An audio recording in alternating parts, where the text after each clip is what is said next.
A person who imagines the existence of barriers and obstacles fails to realize they are merely dreaming them. Ramana Maharshi. The world we see sometimes appears filled with torment, imbalance, and conflict. Watching the news and the clamor of everyday life, we are led to believe that this turbulence lies outside ourselves. However, in truth, the place where it arises and is felt is inside our own mind. Like a movie screen, consciousness projects images and creates the sense that everything is real, solid, and unavoidable.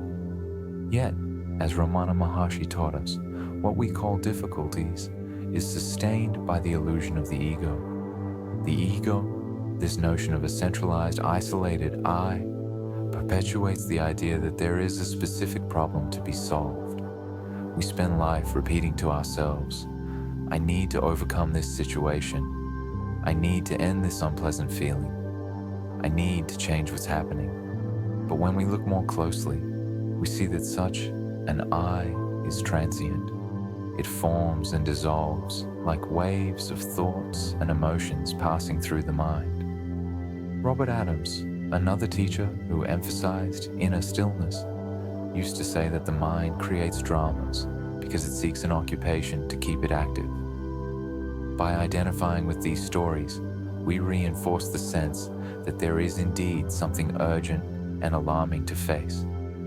Yet, if we stop to investigate the source of it all, we discover that the root of this apparent problem lies in our belief that we are a separate, fragile, needy self. And where does that belief reside?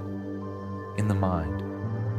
If the ego did not exist, would there be any drama to resolve? When we dive deeply into the question, who am I? We stop clinging to the chatty voice that says, I'm suffocating. I need to react. I'm offended. I'm sad.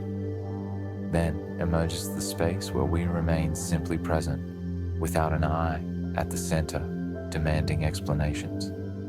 In that space, peace naturally appears. Peace is, in essence, our innate condition. We do not rely on external circumstances to experience it. We are the ones who allow the mind to hide this peaceful state by creating concepts, stories, and worries. When we understand this, we realize that nothing is against us. Not people, not events, not situations. The universe is not conspiring for our harm. The only plot comes from the mind's fantasies, which strive to keep our attention on the whirlwind of thoughts. An objection may arise, but I feel physical pain. I experience intense emotions. I see injustices in the world. How can I say there are no problems? Of course, unpleasant sensations or distressing thoughts can appear. The difference is that without identifying with them, pain does not become ongoing suffering. Injustice does not generate permanent disturbance in our inner presence. What we call a problem is not exactly the pain or the situation, but our attachment to and resistance against it. Therefore, it is not about denying what happens in the world. People get sick, relationships end, losses occur. The main point is how we relate to this. When we believe there is a problem that must be solved at all costs, we set up a fight with reality. Out of this struggle arise anxiety, anger, guilt, and all kinds of internal turmoil. The mind projects fear or a desire for control, and thus we feed this cycle of conflict. On the other hand, when we understand that everything that appears, thoughts, emotions, impressions, arises and then disappears, we adopt a calmer attitude. We do not try to hold on to the flow or push it away by force. We simply witness. And perceiving this witnessing is discovering that behind all movement, there is a silent presence, a consciousness that does not judge, does not suffer, and does not take offense. Ramana Maharshi constantly advised the practice of self-inquiry. In simple terms, it involves noticing. When a thought comes, ask where it arises from. When an emotion appears, note who is observing it. As this examination becomes more frequent, the feeling of being someone who suffers begins to give way to a neutral space, a peaceful openness. Then, contrary to what one might think, we do not become apathetic or insensitive. Rather, we act spontaneously and effectively in the face of situations without the ego's dramatic burden. Robert Adams also spoke of a similar method in which we become the witness. Observe everything, but do not get involved. When a thought arises, just see it as a passing cloud. Do not argue with it, do not reject it, and do not try to prolong it. Witness it and let it go. This simple instruction shows that thoughts have the strength we give them.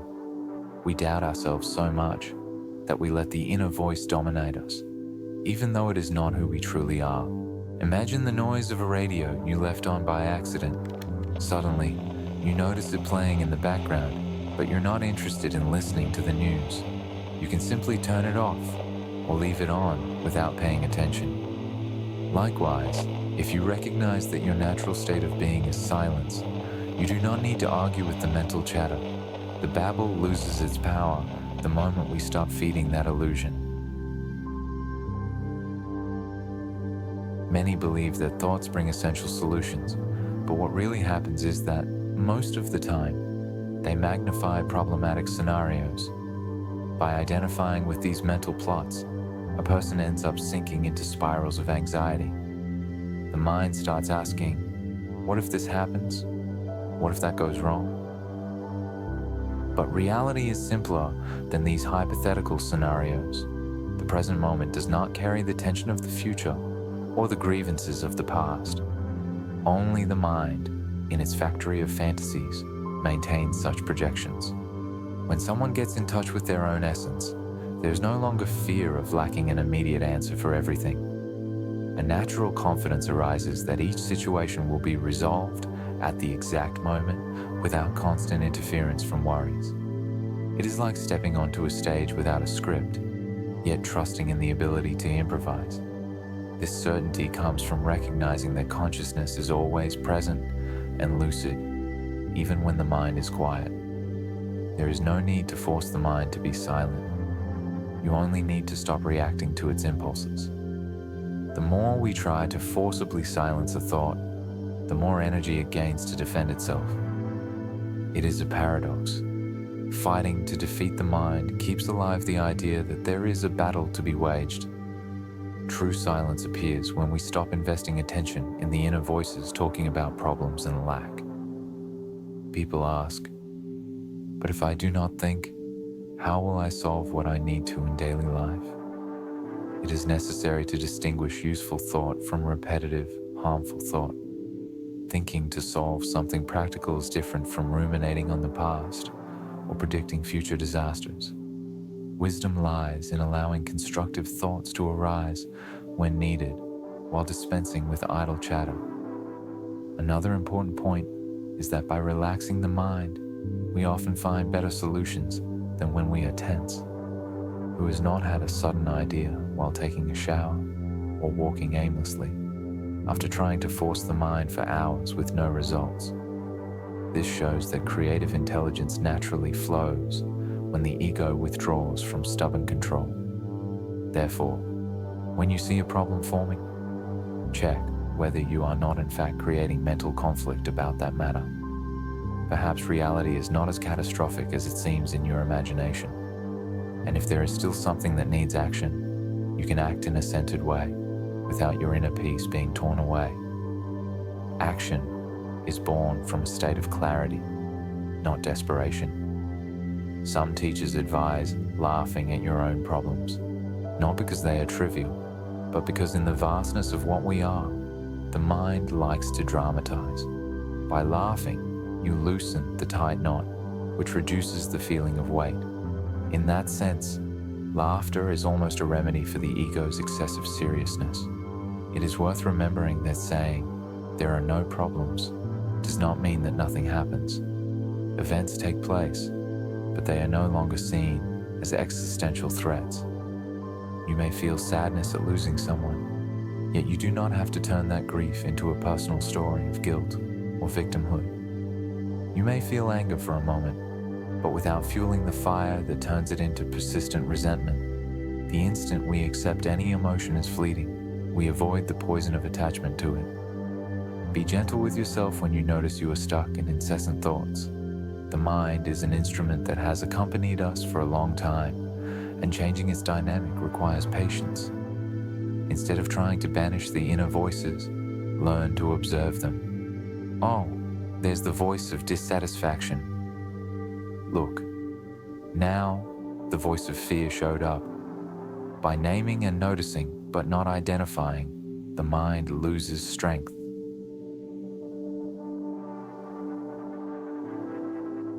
In our daily routine, we can develop a small exercise of inner silence. Reserve a few minutes simply to sit and notice your breathing. Each inhale and exhale reminds you that there is a natural rhythm in the body, something beyond mental chatter.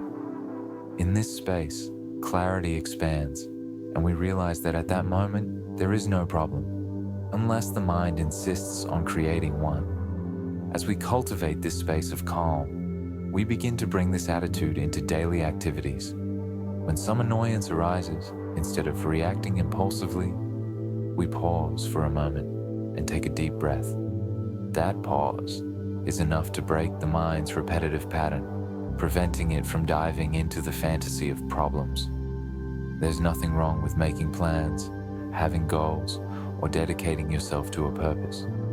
The point is not to believe our happiness depends on achieving each of those goals, nor that we are doomed if something goes wrong. Freedom arises from understanding that we are not the movie playing, but rather the screen onto which everything is projected, unchanging, silent, and open to all possibilities.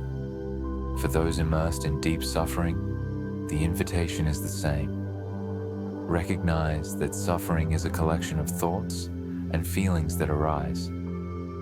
If you can observe this pain instead of confusing yourself with it, a crack of freedom already appears.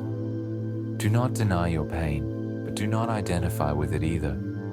It is a transient manifestation. That is why many spiritual teachers point to inner stillness as the key to true healing. Some call this core the self. Others call it the essential nature. Others call it divine consciousness. Regardless of the name, the fact is that in its natural state, you do not suffer. Pain can happen, but recurring suffering is manufactured by thoughts that revolve around an identity. By dissolving this limited identity, what remains is the impersonal I am, free and whole. Each small step brings relief from the imaginary weight we carry. And each time we let go of an attachment, we realize we had been burdened by something that did not even truly exist beyond our thoughts. If, perchance, you still doubt, look at nature. The seasons change without asking your permission. Gravity acts effortlessly. The sun rises and sets. At what point do you see nature anxious, fearing tomorrow, or brooding over yesterday? Nature is an example of a continuous state of renewal without attachment. The only difference is that we humans have a mind that can complicate or simplify things. Thus, I leave you with this reminder. Problems exist only as projections of a mind that sees itself as separate from the whole. When we realize we are life itself, consciousness itself, we start facing the waves of daily life with a calm smile. It does not mean passivity, but wisdom. The wisdom to recognize that everything is well in the core of existence, even when the ego insists otherwise. After all, we are that which observes, not what is being observed.